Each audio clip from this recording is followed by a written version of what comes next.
Governor supreme court జడ్జిగా ఉన్నప్పుడు ఆయన కళ్ళల్లోకి చూడటానికి కూడా వైసీపీ భయపడేది. గత 5 ఏళ్ల వైసీపీ విధ్వంసం నిన్న అసెంబ్లీ ఘటనతో మరోసారి గుర్తుకొచ్చింది. బూతులు, దాడులు, దౌర్జన్యాలకు వైసీపీ పర్యాయ పదంగా మారిందని రాష్ట్ర ఉప ముఖ్యమంత్రి పవన్ కళ్యాణ్ అన్నారు.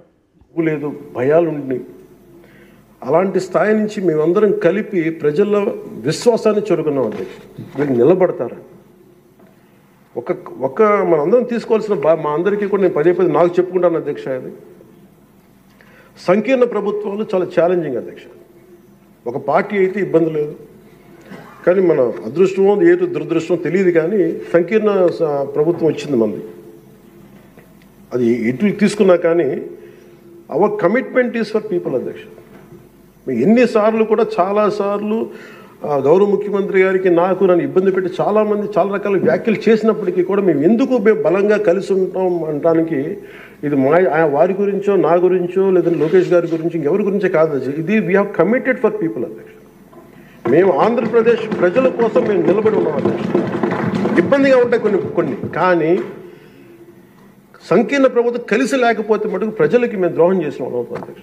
ఎట్టి పరిస్థితుల్లో కూడా అధ్యక్ష మేము మీకు మాటిస్తున్నాం, ప్రజలకు మేము మీ ద్వారా మాటిస్తున్నాం. మాలో ఎన్ని ఇబ్బందులు ఇట్లాంటివి వచ్చినా ఎవరైనా మాట్లాడిన గౌరవ సభ్యులు ఎవరైనా మాట్లాడిన మేము ఇట్లా అధిగమించి ప్రజల మన్నను చూరుకొని 15 సంవత్సరాలు ఖచ్చితంగా మా ఎన్డీఏ ప్రభుత్వం ఉంటుంది. ఎన్ని ఇబ్బందులు ఉన్నప్పటికీ కింద పడతాం, మీద పడతాం, అవి మా ఇంటి విషయాలు అధ్యక్ష. అవి మన ఇంటి విషయాలు, అవి మన ఎన్డీఏ కూటమి విషయాలు, మన కుటుంబ విషయాలు. కింద పడతాం, మీద పడతాం, ఒక మాట అనొచ్చు, ఇంకోటి అనొచ్చు, నాకు ఏం అభ్యంతరం. కానీ ఇంకొకసారి మటుకు గవర్నర్ గారికి గౌరవం ఇవ్వని వ్యక్తుల పార్టీ మటుకు ఈ సభలో అడుగు పెట్టకూడదు. వాళ్ళకి ఇప్పుడు అధికారం రాదు. దీంట్లో మనం ప్రజాస్వామ్యం కేవలం ఎన్నికల విజయాలతో పరిపూర్ణం కాదు అధ్యక్ష. మంచి పరిపాలన అందించాలంటే జవాబుదారీతనంతో కూడిన చర్చలు అవసరం అధ్యక్ష. ప్రతిపక్షం అనేది లేదు. నేను చెప్పాను, మాకంటే ఒక సీట్ వచ్చినా మీరు ప్రతిపక్షంలో కూర్చున్నారు కానీ నేను సంతోషంగా ఉంటానంటే పాపం లేదు. మీకు ప్రజలు మీకు ఇవ్వలేదు అవకాశం లేదు. మాకు దామాషా పద్ధతి ప్రకారం పర్సంటేజ్ ప్రకారమే మాకు ఓట్లు మాకు ప్రతిపక్షం కావాలంటే they should go to Germany అధ్యక్ష. అక్కడ ప్రాసెస్ ఉంది, అక్కడ ఫెసిలిటీ ఉంది, అక్కడ సౌలభ్యం ఉంది. మీరందరూ తలా ఒక కాంట్రిబ్యూషన్ చేసుకుని సభ్యులందరూ వాళ్ళకి కూర్చొని ఫ్లైట్ టికెట్ వేసి పంపిస్తాం అధ్యక్ష.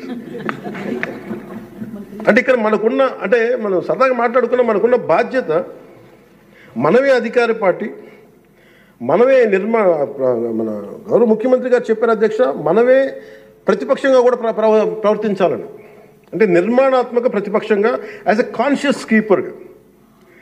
సింగపూర్లో మనకు తెలిసి PIP, people's action party, which is initiated by great leader Lee Kuan Yew, స్వీయ నియంత్రణ కోసం వాళ్ళు అధికారంలో ఉండటం కారణంగా స్వీయ నియంత్రణ కోసం అధికార పార్టీలోనూ విభిన్నమైన అభిప్రాయాలతో కూడిన చర్చలు చేస్తారు అధ్యక్ష. భారతదేశ స్వాతంత్రం వచ్చాక పార్లమెంటు మొట్టమొదటి సమావేశ సందర్భం ప్రస్తుత సభకి ప్రజలు ఇచ్చిన తీర్పును ప్రతిబింబిస్తుంది. అప్పుడు ఇతర పార్టీ నుండి గెలిచిన అంబేద్కర్ గారిని న్యాయశాఖ మంత్రిగా నియమించారు. ప్రతిపక్ష జనసంఘ చెందిన శ్యామ్ ప్రసాద్ ముఖర్జీ నెహ్రూ గారు మంత్రివర్గంలో చేర్చుకున్నారు. వారు బాబు రాజేంద్ర ప్రసాద్ గారిపై అనేక నిర్ణయాలపై విభేదించేవాళ్ళు. ఎమర్జెన్సీ తర్వాత వచ్చిన ప్రభుత్వంలో కాంగ్రెసేతర పక్షాలు వాజ్పేయి గారు కానీ మొరార్జీ దేశాయ్ గారు కానీ చరణ్ సింగ్ గారు విభిన్నమైన పక్షాలు భాగస్వామ్యం అయినాయి. నేటి ఆంధ్రప్రదేశ్ పరిస్థితి స్వాతంత్రం సిద్ధించిన తర్వాత లేక ఎమర్జెన్సీ తర్వాత దేశ పరిస్థితిని కూటమి అభ్యర్థిని గెలిపించండి. మొదటి ప్రాధాన్యత ఓటును కూటమి అభ్యర్థికి వేయండి. టీచర్స్ ఎమ్మెల్సీ ఎన్నికల ప్రచారంలో రాష్ట్ర అధ్యక్షులు పల్లా శ్రీనివాసరావు, రాష్ట్ర కార్యదర్శి బోండా జగన్నాథం.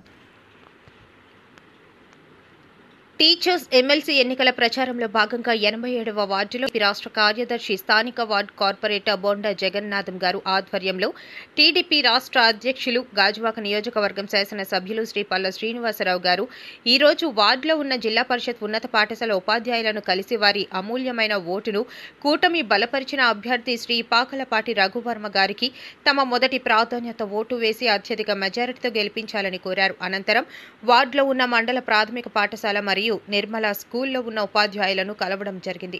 ఈ కార్యక్రమంలో వార్డు అభివృద్ధి కమిటీ చైర్మన్ విజయరామరాజు, వార్డు అధ్యక్షులు రాజన్ రాజు, జనసేన వార్డు అధ్యక్షులు Sirisipalli Kanakaraju, secretary Karri Narasingarao, Dronadri Appalanaidu, Kaduputla Srinu, John Ramesh, Bonda Srinu, Joseph Demudu, A T N Murthy, Maturi Ramu, Danappalu Ravi, Bonda Appalanaidu, Mindi Govinda, Korukonda Sridhar ఉపాధ్యాయులు పాల్గొన్నారు. వారికి మీ యొక్క అమూల్యమైన ఓటు వేసి వారిని అత్యధిక మెజారిటీతో గెలిపిస్తారని చెప్పేసి మిమ్మల్ని అందరినీ కోరుతున్నాం. అలాగే రేపు మీరు రఘువరన్ గారిని గెలిపిస్తే మీకు మేము ఎప్పుడు కూడా అండగా ఉంటామని చెప్పేసి, అంటే గెలిపించినా గెలిపించకపోయినా ఖచ్చితంగా అండగా ఉంటాం. దాన్ని గెలిపిస్తే మేము ఇంకా ధైర్యంగా మీ దగ్గరికి రావడానికి ఆస్కారం ఉంటుందని చెప్పి సందర్భంగా తెలియజేస్తున్నాం. అలాగే రఘువరన్ గారి కోసం చెప్పాలంటే నీతికి నిజాయితీకి కట్టుబడినటువంటి వ్యక్తి. ఈరోజు నీతికి నిజాయితీకి కట్టుబడినటువంటి వ్యక్తికి తెలుగుదేశం పార్టీ తరఫున, జనసేన, బీజేపీ తరఫున మేము మద్దతు ఇస్తాం. వారు ఖచ్చితంగా మీ సమస్యలు ఏమున్నాయో అవి పరిష్కారం చేయడానికి ఆస్కారం కూడా ఉంటుందని చెప్పేసి ఈ సందర్భంగా తెలియజేస్తున్నాం. అలాగే మేము విద్యాశాఖ మార్చినటువంటి మన లోకేష్ గారి దృష్టి కూడా తీసుకెళ్ళాం ఒక విషయాన్ని. ఏదంటే గతంలో ఇప్పుడు కూడా స్కూల్స్లో యాన్యువల్ డేస్ జరగవు గవర్నమెంట్ స్కూల్స్లో. ప్రైవేట్ స్కూల్స్ అయితే చాలా ఘనంగా చేస్తున్నారు. అంటే వారందరూ వెంటనే స్పందించి మెగా టీచర్ పేరెంట్స్ మీట్ పెట్టి అది ఒక యాన్యువల్ డే లాగా చేస్తున్నారు.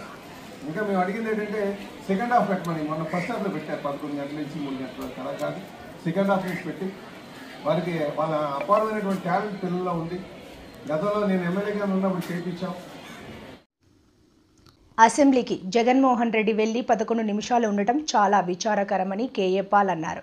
అసెంబ్లీకి వెళ్లనప్పుడు వైఎస్ఆర్సీపీ 11 మంది ఎమ్మెల్యేలు రాజీనామా చేయాలి, లేకపోతే ప్రజల కోసం అసెంబ్లీకి వెళ్లి పోరాడాలన్నారు. ఒక లీడర్షిప్, అది ప్రత్యేక హోదా అవ్వచ్చు, సూపర్ 6. నేను నిన్న కొందరిని అడిగాను, ఈ సూపర్ 6 ఎందుకు నెరవేర్చలేదు మీరు ఇచ్చిన వాగ్దానాలు? ఇది చాలా విచారం. ఆయన అసెంబ్లీలోనే పోరాడకపోతే ఇంకెక్కడ పోరాడతారు?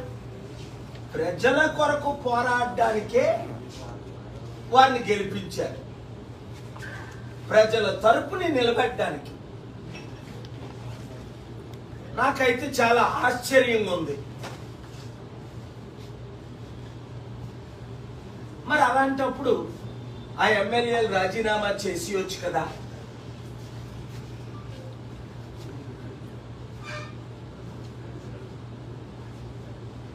గెలుపు ఓటమి అది ఈవీఎంల ద్వారా జరగడం, ఇంకో విధంగా జరగడం మనకు తెలిసిందే.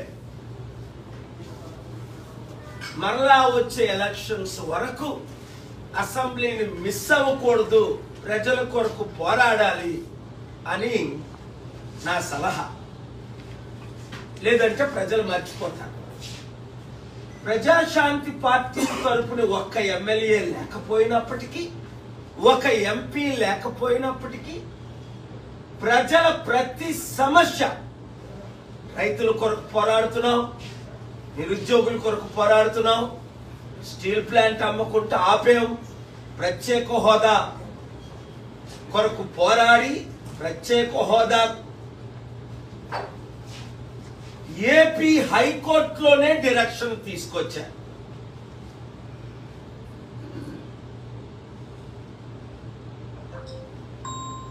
చంద్రబాబు నాయుడు గారు ఇప్పుడు ఏమంటున్నారు?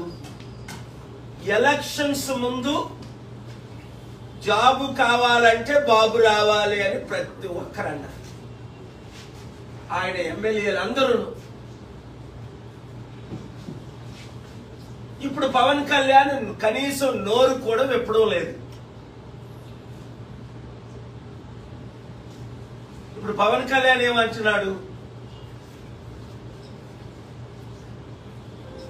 కుంభమేళ లేదా దేశం అంతా సనాతన ధర్మంగా మార్చేస్తాను అని దేశం అంతా నార్త్ ఇండియా నుంచి సౌత్ ఇండియా వరకు తిరుగుతున్నాడు. మరి ఎలక్షన్స్ ముందు పవన్ కళ్యాణ్ చెప్పొచ్చు కదా, నేను సనాతన ధర్మంలోకి మారిపోయాను, నేను అందరినీ మార్చడానికే రాజకీయాల్లోకి వచ్చానని.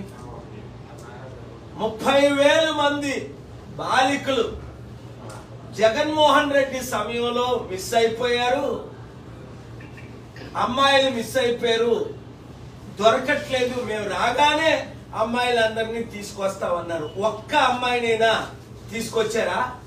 లేదు. 1,00,000 మంది మహిళలకు జగన్మోహన్ రెడ్డి గారు 5,000 ఇస్తున్నారు, మేము 10,000 రూపాయలు ఇస్తాం, మీ కడుపులు కొట్టను అని పవన్ కళ్యాణ్ అన్నాడు. కనీసం దాని గురించి ఇప్పుడు మాట్లాడట్లేదు. ఆ 2 లక్షల వాలంటీర్లో 200 మందికి కూడా ఒక్కరికి కూడా కనీసం 5,000 కూడా ఇవ్వట్లేదు. ఉద్యోగాలు 20 లక్షలు తీసుకొస్తాం, తెచ్చినంత వరకు మేము నిరుద్యోగ భృతి ఇస్తాము అన్నారు. ఆ నిరుద్యోగ భృతి లేదు. ఇప్పుడేమంటున్నారు, నేను సంపాదిస్తాను అని అప్పుడని, సంపాదించిందంత పంచుతామని, నేను సృష్టికర్తను, నేను సృష్టిస్తాను అన్నారు చంద్రబాబు నాయుడు గారు. మరి ఇప్పుడు ఖజానా ఖాళీ అయిపోయింది, డబ్బులు లేవు, ఏం చెయ్యాలో అర్థం అవట్లేదు, గుండె ఆగిపోతుంది. ఎలాగ డబ్బులు సంపాదించాలో నా చెవులో చెప్పండి అంటున్నారు చంద్రబాబు నాయుడు గారు. మీకు అనేక సార్లు నేను చెప్పాను ఎట్లా డబ్బు సంపాదించాలి. 100 కంపెనీలు తీసుకొచ్చాను, మీకు చెవులో చెప్పమంటే మీ ఇంటికి వచ్చి చెవులో చెప్తాను. 1 సంవత్సరంలో ఆంధ్రప్రదేశ్ సమస్యలు.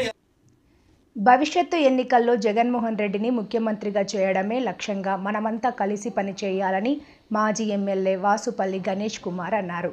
వైఎస్ఆర్సీపీ సోషల్ మీడియాకు అన్ని విధాలా అండగా ఉంటామన్నారు. వైఎస్ఆర్సీపీ సోషల్ మీడియా నాయకులకు నా నమస్కారం. మనందరం వైఎస్ జగన్మోహన్ రెడ్డి గారు 2.0 మళ్ళీ 2027 అవ్వచ్చు, జమిలీ ఎలక్షన్స్, లేదు 2029 అవ్వచ్చు. ఈ ఎలక్షన్స్లో జగన్మోహన్ రెడ్డి గారు గతంలో 151 కంటే అదనంగా ఇంకో 10 సీట్లు సాధించుకునేలాగా మనం కృషి చేసే భాగంలో అనేక పొల్యూటెడ్ వార్తలు ఈరోజు మనకి అడ్డుపడేలాగా కూటమి పార్టీలు ఏవైతే ముఖ్యంగా అటు జనసేన అవ్వచ్చు, టీడీపీ అవ్వచ్చు, బీజేపీ అవ్వచ్చు, మన మీద లేని బురద జల్లుతా ఉందన్నమాట. చూస్తా ఉన్నాం ఈరోజు కాగ్ ఇచ్చిన రిపోర్ట్స్ కానీ, పార్లమెంట్లో నిర్మలా సీతారామన్ మన పైన శ్వేతపత్రం రిలీజ్ చేసి జగన్మోహన్ రెడ్డి గారి యొక్క నాయకత్వాన్ని ప్రైజ్ చేస్తా ఉన్నారు. సో లేనివన్నీ కూడా ఈ ఎలో మీడియా మనల్ని ఇంకా బద్నాం చేయాలని, యాక్చువల్లీ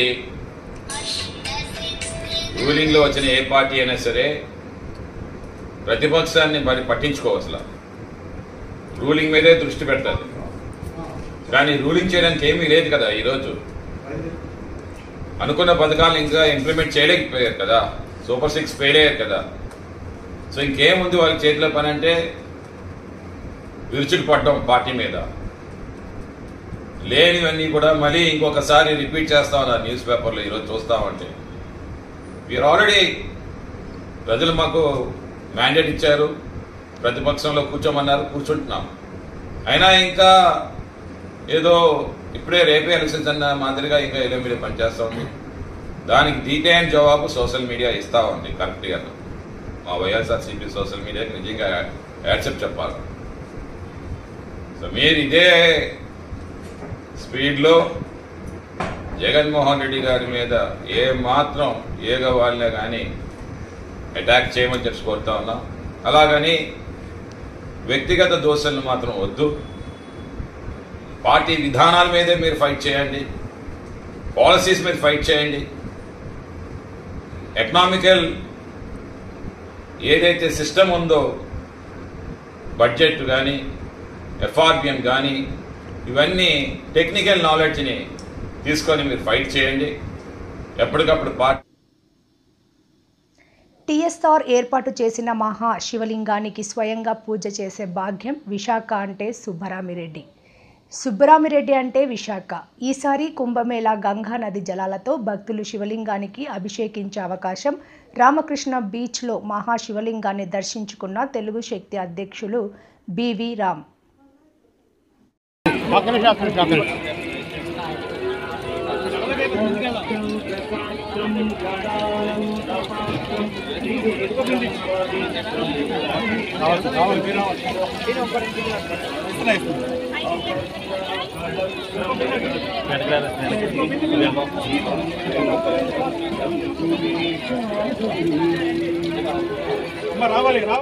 సందర్భంగా విశాఖ సాగర్ తీరంలో 40వ సంవత్సరం మహాకుంభాభిషేకం చేస్తున్న టి సుబ్బరామిరెడ్డి గారు విశాఖ ప్రజలు క్షేమంగా ఆరోగ్యంగా ఉండాలని ఆయన గడిచిన 40 సంవత్సరాల్లో తప్పకుండా ఈ కార్యక్రమం చేసుకుంటూ వస్తున్నారు.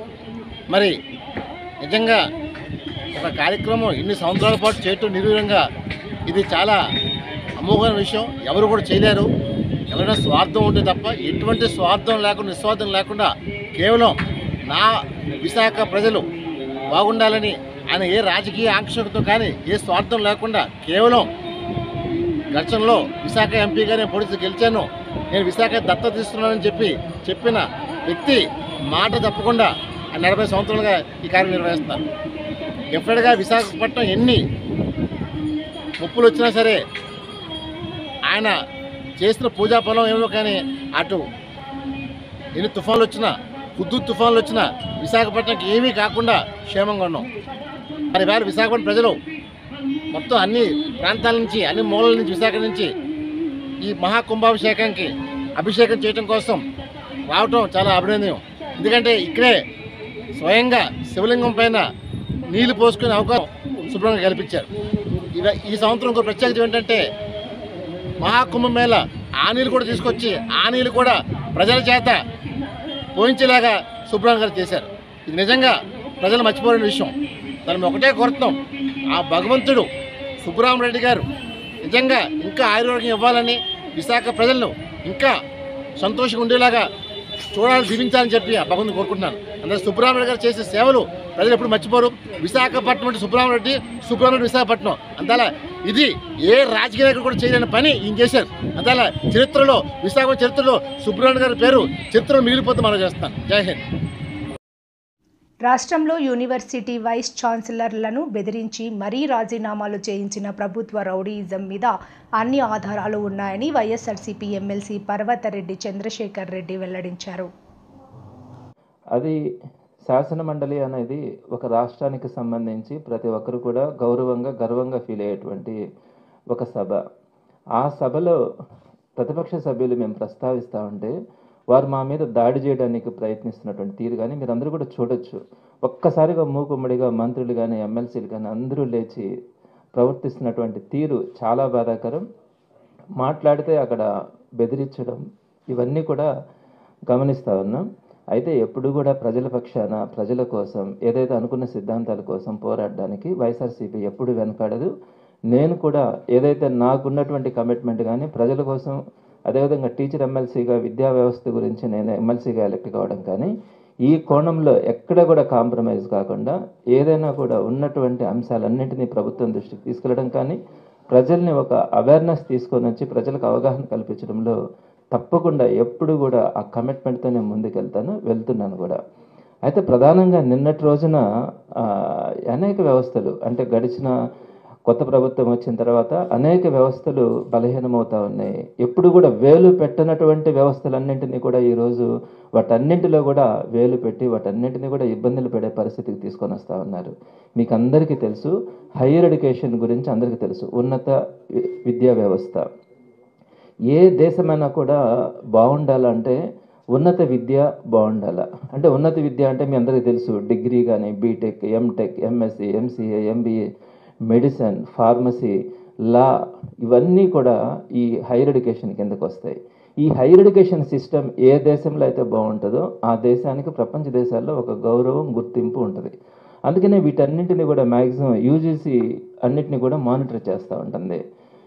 సెంట్రల్ గవర్నమెంట్ దీంట్లో కూడా ఇన్వాల్వ్మెంట్ అవుతూ ఉంటుంది. వీటన్నిటికీ యూనివర్సిటీస్కి సంబంధించి ప్రధానంగా రాష్ట్రంలో ఉండేటువంటి యూనివర్సిటీస్ అన్నిటికీ కూడా ఛాన్సలర్గా రాష్ట్ర గవర్నర్ ఉంటారు.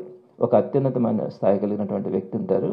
ప్రతి యూనివర్సిటీ కూడా వైస్ ఛాన్సలర్లను నియమిస్తారు. వైస్ ఛాన్సలర్ అన్నది 3 సంవత్సరాల కోసం ఈ వైస్ ఛాన్సలర్ నియామకం అన్నది జరుగుతుంది.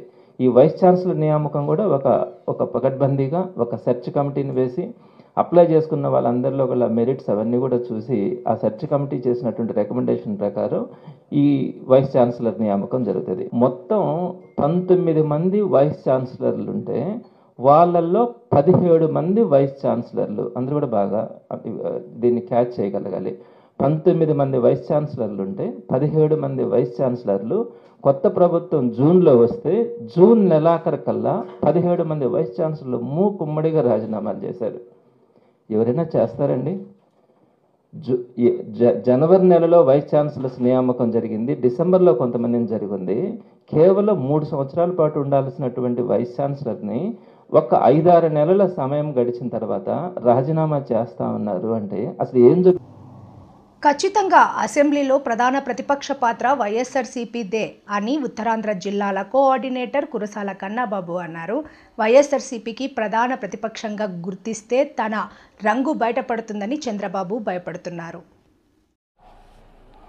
ఎన్టీ రామారావు గారిని దింపేసినప్పుడు యనమల రామకృష్ణ గారు స్పీకర్గా ఉండి చంద్రబాబు నాయుడు గారిని ముఖ్యమంత్రిగా వారే ప్రకటించుకుని సాక్షాత్తు ఆనాటికి సభానాయకుడిగా ఉన్న ఆయన బొమ్మ పెట్టి గెలిచిన నాయకులు కనీసం ఎన్టీ రామారావుకి మైక్ ఇవ్వలేదు. వీళ్ళ సభా మర్యాదల గురించి లెక్చర్లు కొడుతున్నారు. పోనీ గవర్నర్లకి గౌరవాలు గురించి మాట్లాడుతున్నారు. ఇప్పుడు మీకు బాగా గుర్తుంటే 2009-2014 మధ్య ఆ సభలో నేను కూడా ఆ రోజు శాసనసభ్యుడిగా ఉన్నా. ఆ సభలో ఆనాటి తెలుగుదేశం పార్టీ శాసనసభ్యుడిగా ఉన్న రేవంత్ రెడ్డి గారు, ఈరోజు ఆయన తెలంగాణకు ముఖ్యమంత్రిగా ఉన్నారు. చంద్రబాబు నాయుడు గారి తరఫున చాలా కీలకంగా రాజకీయాలు చేసి చాలా హుషారుగా రాజకీయాలు చేసే నాయకుడిగా ఉండి ఆ రోజు నరసింహన్ గారు గవర్నర్గా ఉంటే ఆయన వైఖరికి నరసింహన్ గారే బిత్తరపోయి ఆ తర్వాత ఆగ్రహం వ్యక్తం చేశారు. ఈయన మైకులు విరుచుకుంటూ వెళ్ళి పోడియం దగ్గరికి వెళ్ళి పేపర్లు చింపి వీళ్ళందరూ ఆయన ముఖాన పేపర్లు కొట్టారు. మీరు కావాలంటే పాత వీడియోలు తీసుకుని చూడండి. అంతెందుకు, మొన్న సభలో రీసెంట్గా సభలో హరిచందన్ గారు గవర్నర్గా ఉన్నప్పుడు ఆయన ప్రసంగాన్ని ఏ విధంగా అడ్డుకున్నారు, ఏ విధంగా అల్లరి చేశారు, ఏ విధంగా గేలి చేశారు, ఏ విధంగా ఆయన్ని కించపరిచారో కళ్ళారా మేమందరం చూసాం. ప్లకార్డ్స్ ప్రదర్శించారు, పేపర్లు చింపి ముఖాన్న కొట్టారు, విజిల్స్ వేశారు, రకరకాల విన్యాసాలన్నీ చేశారు. వీళ్ళొచ్చి సభలో గవర్నర్కి మర్యాద ఇవ్వలేదు వైఎస్ఆర్ పార్టీ సభ్యులు అన్నట్టుగా మాట్లాడుతున్నారు. నిన్న జరిగిన వైసీపీ బాయ్కట్, గవర్నర్ ప్రసంగాన్ని బాయ్కట్ చేసిన సంఘటనలో ఎక్కడైనా అవాంఛనీయ సంఘటన జరిగిందా? వైఎస్ఆర్ పార్టీ నాయకులు ప్రజాప్రతినిధులు ఎక్కడన్నా అవాంఛనీయంగా ప్రవర్తించారా? చెప్పండి మీరు.